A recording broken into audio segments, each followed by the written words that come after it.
അങ്ങനെ മീനൊക്കെ അടിച്ച്. പക്ഷേ വൻ സീന് കണ്ട. നമ്മൾ കാസ്റ്റ് ചെയ്തതിൻ്റെ അവസാനം ഇതിന് വന്ന് വരാമല്ലോ നിങ്ങൾ.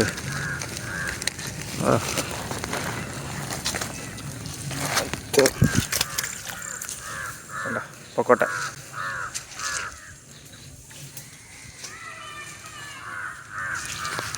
അത്യാവശ്യം ഉണ്ടാവും കേട്ടോ.